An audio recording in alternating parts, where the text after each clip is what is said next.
Enisaochanao Jeso malalo Chachizao futona mamizao Yanaranai antunguchao Izahai izay pianachao Kuambitenenare Jeso malalo Izahai iainuchalanao Kahirote nyavyamina Itoetra betsaka wampunaya Kuambitenenare Jeso malalo Izahai iainuchalanao Kahirote nyavyamina Itoetra betsaka wampunaya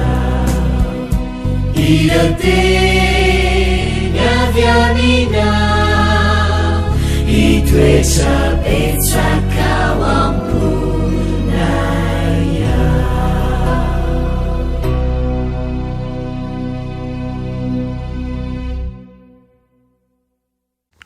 Salmerabatsika tsirairay avy izay manaraka izao lesona ho an'ny tanora zokiny izao indray amin'ity anio ity.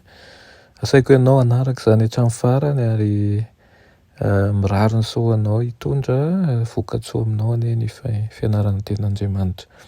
Alohan'ny hidirantsika ny amin'ny lesona anio dia hivavaka-tsika. Ny Tompoandriamanitra eo mbola velom-pisaorana anao izay noho ny amin'ny fotoana izay omenao anay io indray. Misaotra noho ny amin'ny fitiavanao anay. Misaotra ihany koa ny amin'ny teninao izay ho raisina eto anio. Mangataka aminao izay mba mialanao ny fahadisoana sy ny heloka rehetra ety am-piandohana alohan'ny andrasanay ny teninao. Aoka ianao tompanazavy izany araka ny sitraponao ao anatinay. Aoka tokantrano tsirairay avy izay mandray anao ankehitriny dia ho feno ny herinao sy ny feno ny fahamasinanao. Anaran'i Jesosy, amen. Lohateny lesonantsika androany dia manao hoe nitomany ny Satana. Ny ankamaroan'ny olona dia saika efa nahita horonan-tsary na ihany koa namaky boky ahitana ny fahafatesana izay tsy nampoizin'ny mpandray anjara anankiray tao amin'ilay tantara. Aseho anatin'ilay toe-javatra miendrika fampisehoany ireny ny alahelon'ny olona mahalala anankiray izay nanatrika an'izany fahafatesana izany. Mety anao toy izao ihany izany ihany koa ny olona izany ao anatin'ny ora izay mampahora milaza manao hoe fa ahoana loatra na ihany koa manao hoe nahoana re. Fanehoana alahelo tahaka izany ny amin'ny nataon'ny Isaia amin'ny Isaia 4:20 izay hira ara-paminaniana mitory fitomanina izy io. Nika hoe enje ao amin'ny 2:12 dia maneho ny fitomanina vokatry ny fahafatesan'ny olona anankiray. Ary na dia miafara amin'ny fandresen'Andriamanitra sy ny olona aza izany hira izany dia mitory alahelo lalina ny fiandohany.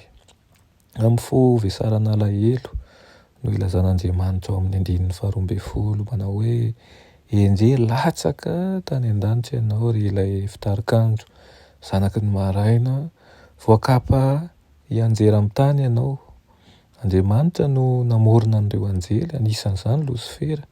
Tamin'ny mpitiavana no namola volany, tamin'ny mpikaliana fantatra ny tsipirian'ny rehetra momba n'ireo voary mahatalanjon'ireo no nanomezany aina azy. Tonga lafatra ary nanana hatsaran-tarehy miavaka tokoa i Losifera.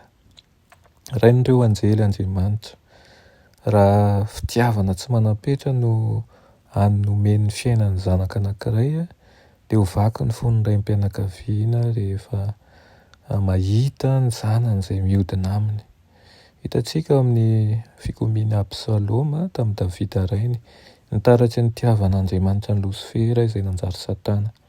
Tahaka ny toman'i Davida ny fahafatesan'ny Absaloma no navaky ny fon'Andriamanitra teo anatrehany fikomiana sy ny fahalavona ary ihany koa ny faharavana farany any Satana.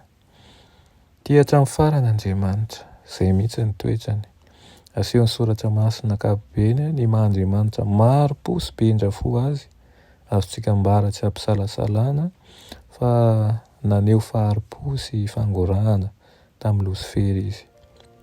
Azo antoka fa tsy nahafaly an'Andriamanitra ny nandroaka ny Losifera sy ireo anjely, ary tsy nahafinaritra azy ny andingana azy ireo ihany koa amin'ny farany. Hitantsika tamin'izay nataony tamin'ny Losifera, ny didy nomeny antsika amin'ny alalan'i Jesosy manao hoe tiava ny fahavalonareo ary mivavao an'izay manenjika anareo.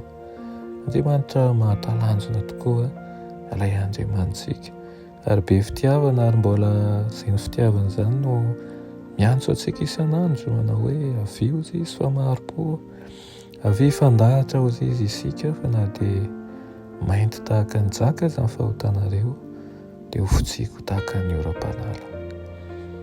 Afaka isika. Raha ny malalay tsara indrindra mbola misaotra anao izay amin'izany teninao izany, misaotra anao ihany koa izay mamposaka aminay mandrakariva ny fitiavanao na dia anatin'ny fahotanay sy ny adisoanay aza izay tsy iray avy eto.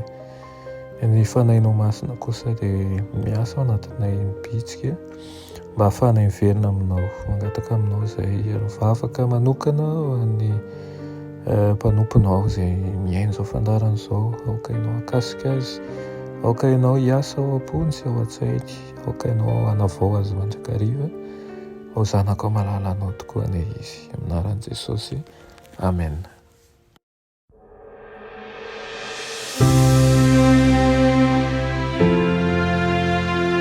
Mianatra eo an-tongotry Jesosy isan'andro.